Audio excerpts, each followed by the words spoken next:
Hello, this is Amethyst Treleaven with another Psychic Ogham reading for you. This is reading number 802 and it is for my client with the initials IMM. Okay, so you asked me, IMM, you asked me about the future of your business, and also you asked me about a particular issue to do with community family support for death in certain circumstances. I'm trying to keep this a little bit more confidential for you, so I don't want to be absolutely open with what it is that we talked about. So I'll try and address that as best I can. Without giving away too much to anybody else who might see this video. Okay, we start off with this Ogham stave here, and this is Bethel Birch, and this themes your whole reading, the whole spread. This is about new beginnings. It's about stepping into the world in new ways. It's about taking risks to do things a little differently than other people have done, and of course bearing in mind that whole issue that you want to address in terms of that particular circumstance of death. That is a new way of seeing the world. There is no research, there is no, or very limited dialogue and literature around that. So you are heading into a field which hasn't been explored very much. So that's, you know, it's quite relevant for you. These staves here talk about the past 12 months or so, and we pick up with this stave here, which themes that last 12 months, and this is Gorse or On. Now, Gorse is very much about an inability to plan for the future.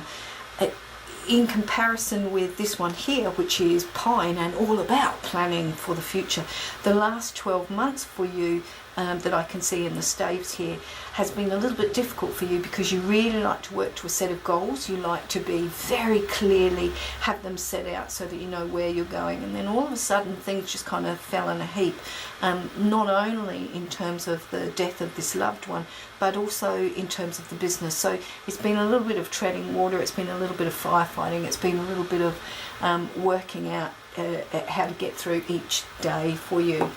And then these two here, also part of the last 12 months, we have Ivy or Gore under here, which is very much about survival, and Holly or Tine on the top, which is about challenges and things getting in the way and all of that. So it's been a year of, again, more firefighting and putting up with frustrations and things not going the way they should. And Ivy under here is about how you've survived all that, because Ivy is very much about survival, but it's also about how you've had to put on a brave face for other people, whilst underneath you've been feeling pretty sad and quite lonely and unsupported yourself. So that's your last 12 months or so.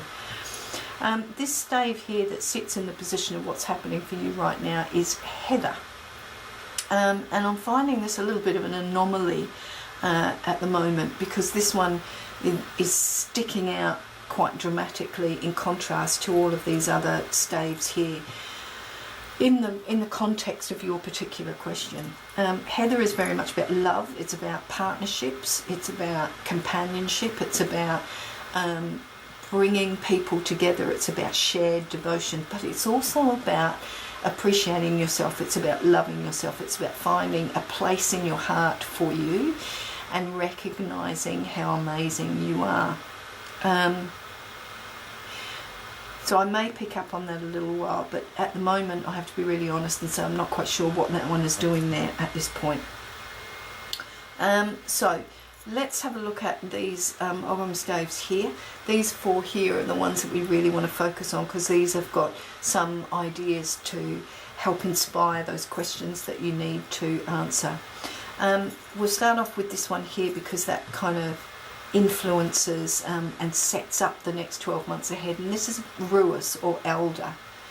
Now traditionally this is about regret, and that's not to say that you're going to have a crappy year ahead where you will regret everything that you've done. That's not about that at all. But what Ruis does often tell us is that we need to make appropriate decisions, and I'll talk about that when we get to this one, because if we don't, we will look back at the year and say, well, that was a waste of time, wasn't it? And for you, someone who needs to have goals, needs to set goals and needs to have a clear direction, for you, you really need to have the clear direction for this coming year. Otherwise you will find that you may look at your time during the next 12 months and say, well, what did I achieve? Underneath here we have Lewis or Rowan, and this is about self-protection. Not just financially, but this is, for you, this is much more about emotional protection. What I sense is that your business is very much a manifestation of your core, of your essence, and so your identity is quite tied up in your business. And that's great, because that then is an authenticity between your soul and how you manifest yourself in the world around you. That's really good. But it also means that when it doesn't go quite right, it actually damages not just the bank balance and your financial status. It has the potential to erode your understanding about where you are in the world. And I'll just talk about all of these and then we'll tie it all together. And then this one that sits on the top is Aspen or Adia.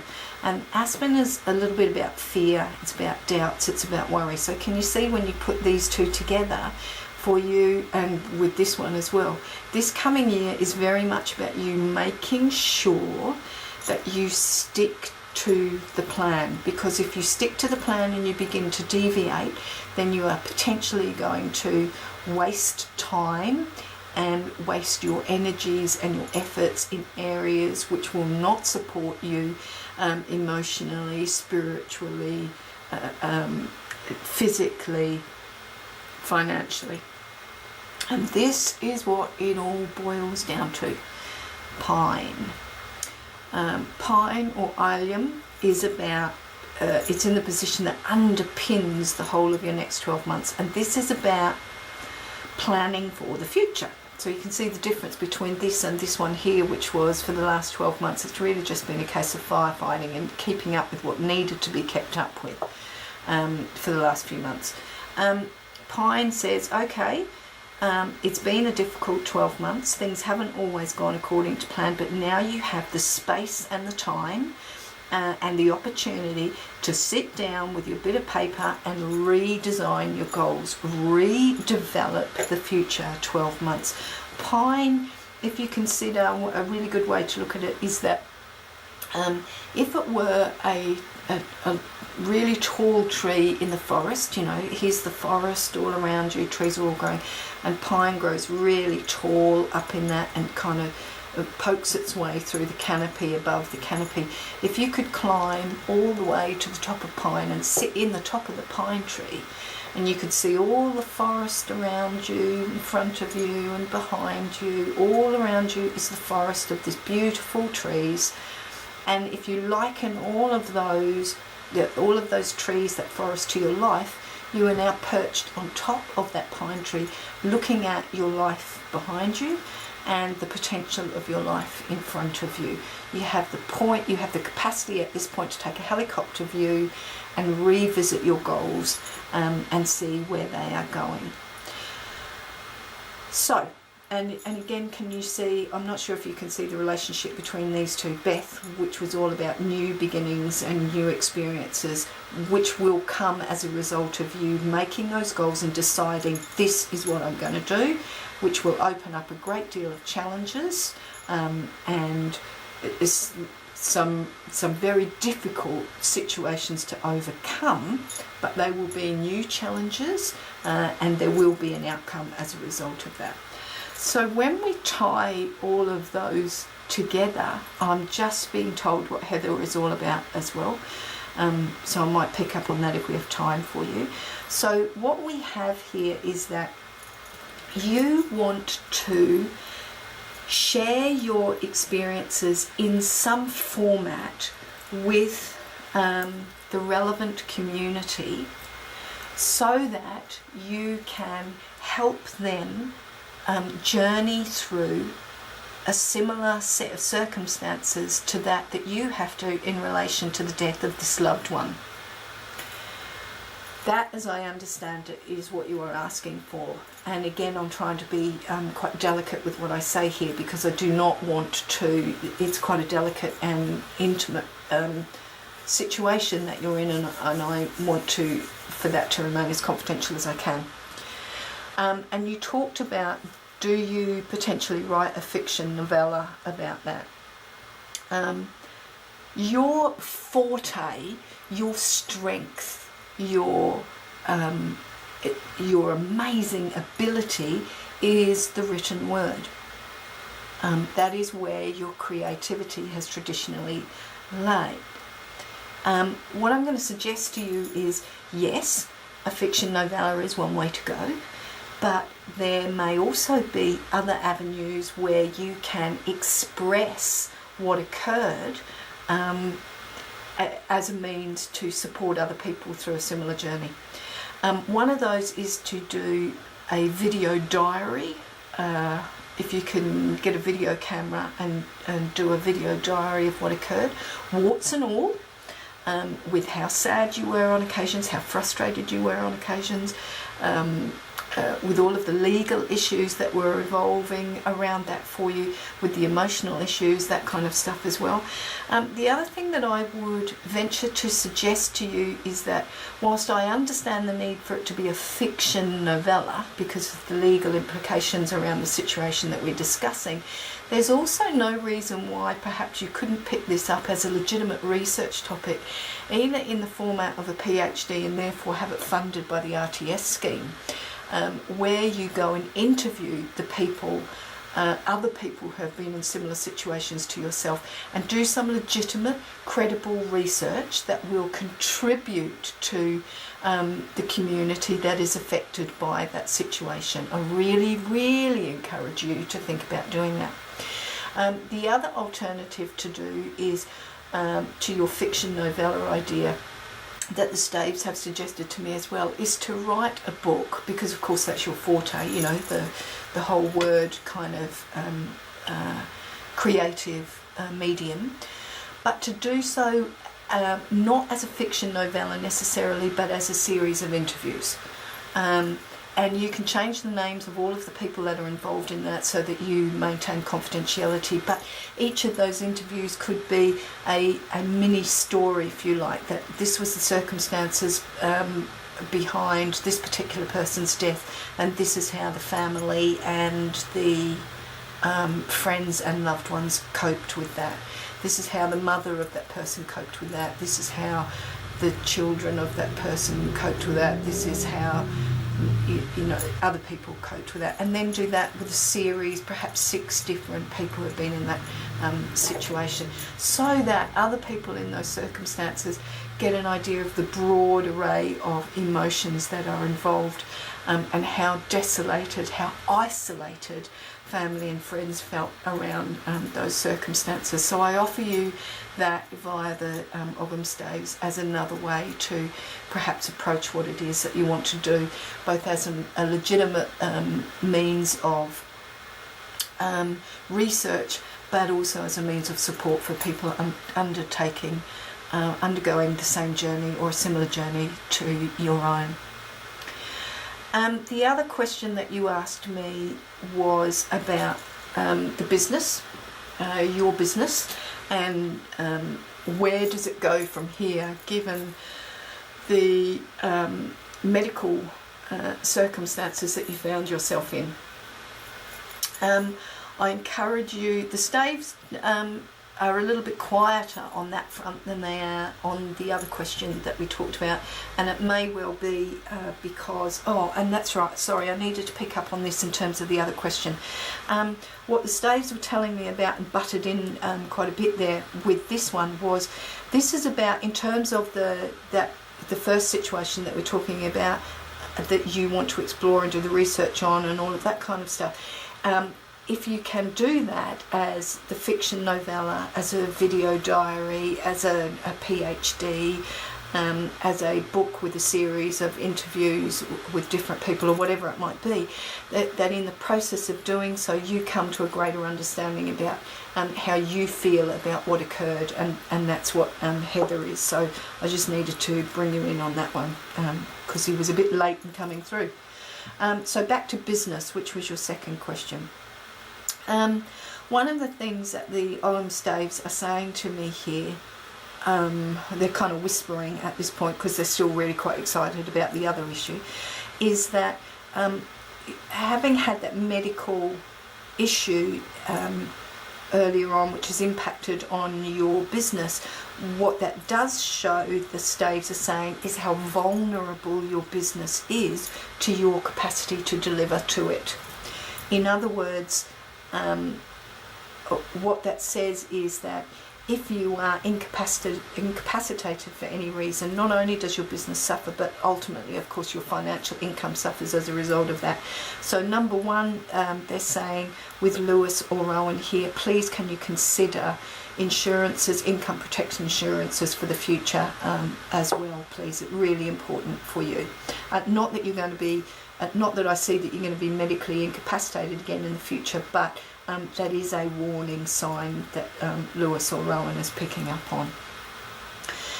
What it also says is that your key goals about the future, how you split that into, how you split the business into two specific areas, is still relevant, and the Ogham staves are still very, very happy with that. They're asking you just to go back and see whether that needs to be tweaked as well. And is there a third area that needs to go in there that talks about creativity, just for the sake of creativity? Is there a third area in there where you can support other people to develop their own creative ability, which I think is one of those splits in the business, but that which is the how other people can write, as opposed to the other area, which is the copywriting.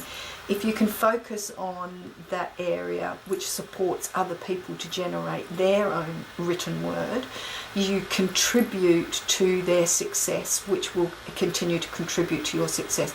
And they're asking again there, can you do online courses there? Could you do video training courses there? That can be automated, so that in the event that you are medically incapacitated in the future, the automated online training courses still continue to deliver for you financially, and to help you feel that you are still contributing to the community as well. Your Druid Animal Oracle card is Ram, and I kind of thought this was an interesting card for you in this particular reading. Ram or Wraith is about duality of focus. So here we're talking about two different things. We're talking about the project that you want to do around what occurred with the death of your loved one, and also about the business, how you impact on that to develop a little bit more. While Ram is someone that actually prefers routine, and he likes to remain with the situation that he's in, he's also about change and about epiphany and about aha moments, and about learning to break free from the shackles. So that may well be that whilst you thought about a fiction novella for that circumstances around that project that we talked about, a Ram encourages you to think outside the square and think about different ways to approach that, that I kind of suggested to you. He's also a guide that assists on that journey towards those new things that you want to do. So he's very helpful like that as well, bless his little cotton socks. But Ram is also someone that says, whilst you're off being creative, it's also really important that you have your feet firmly on the ground. So again, we're picking up here with Lewis that talked about, can you please make sure that your insurances are up to date, that perhaps income insurance is up to date, and that whilst you're being very creative, you might also need to be thinking about the business, how that's going to sustain you during times where you want instead to focus on your project stuff instead of on day-to-day work. And again, that might be about developing some online training programs that enable you to work on your passion while the online training programs, which are automated, continue to deliver financial income to you. So RAM is very much about duality, but about remaining centered in reality, I guess, for the want of a better phrase. So I hope that has been beneficial for you, IMM, and that the staves have given you food for thought about where you want to go and what you want to do. And I really look forward to seeing the outcomes of I know the productive work that you're going to do.